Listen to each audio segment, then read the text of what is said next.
Assalamualaikum warahmatullahi wabarakatuh.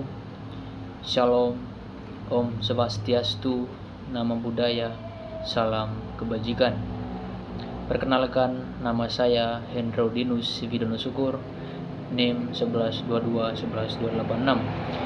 Ingin menjelaskan hubungan bilateral Indonesia dengan negara lain. Saya ambil contoh seperti Indonesia dengan Jepang. Tugas ini dibuat atas mata kuliah Ekonomi Internasional dengan dosen pengampu Bapak Purwanto.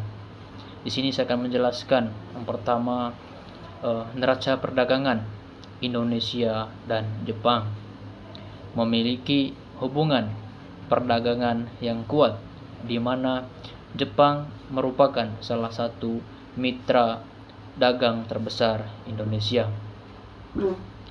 Ekspor Indonesia ke Jepang umumnya terdiri dari produk seperti gas, alam cair, minyak, batu bara, karet, dan produk impor lainnya. Sementara impor Indonesia dari Jepang meliputi mesin peralatan elektronik, kendaraan, dan produk teknologi tinggi lainnya. Secara umum, Indonesia mengalami defisit dalam neraca perdagangan dengan Jepang. Artinya, impor dari Jepang lebih besar dibandingkan ekspor Indonesia ke Jepang. Gitu teman-teman. Jadi selama ini Indonesia itu banyak impor ya dari Jepang ketimbang kita mengekspor ke sana. Nilai mata uang Indonesia itu adalah rupiah. Sementara Jepang dia menggunakan mata uang yen. Nilai tukar antara rupiah dan yen dapat dipengaruhi oleh berbagai faktor ekonomi global, termasuk kebijakan moneter dan kondisi pasar internasional. Nilai tukar rupiah terhadap yen dapat berfluktuasi yang mempengaruhi daya beli dan perdagangan antara kedua negara ini. GDP dan pertumbuhan ekonomi Indonesia pada 2024 diperkirakan mencapai sekitar US$ 1,2 triliun. Indonesia memiliki perekonomian yang berkembang pesat di Asia Tenggara dengan sektor-sektor utama seperti pertanian, manufacturing, dan jasa. GDP Jepang jauh lebih besar, diperkirakan sekitar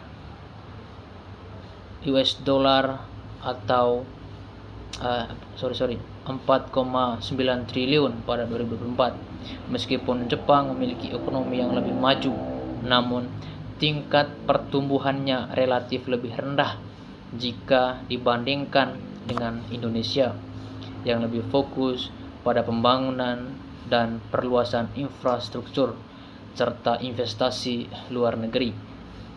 Teman-teman, pertumbuhan ekonomi Indonesia diperkirakan tumbuh sekitar 5-6% per tahunnya, sedangkan Jepang mengalami pertumbuhan ekonomi yang lebih rendah, biasanya sekitar 1,2% per tahunnya, karena tantangan demokrasi dan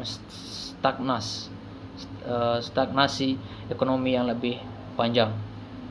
Teman-teman, tujuan transaksi valuta asing.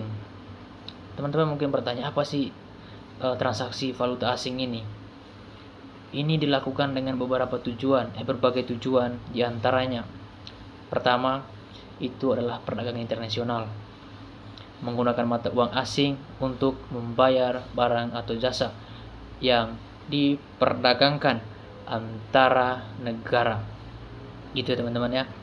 Terus ada juga investasi internasional, memperoleh mata uang asing untuk berinvestasi di negara lain atau membeli aset internasional.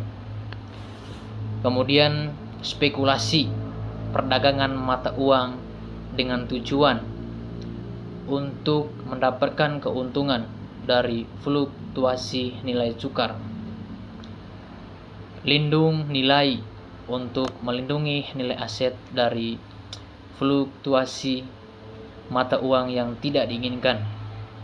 Kemudian pemerintah mengeluarkan kebijakan moneter. Bank sentral melakukan transaksi valuta asing untuk mengatur nilai tukar dan menjaga stabilitas ekonomi. Penjelasan tentang neraca perdagangan dan neraca pembayaran. Yang pertama, neraca perdagangan. Apa sih itu neraca perdagangan? Teman-teman tahu nggak?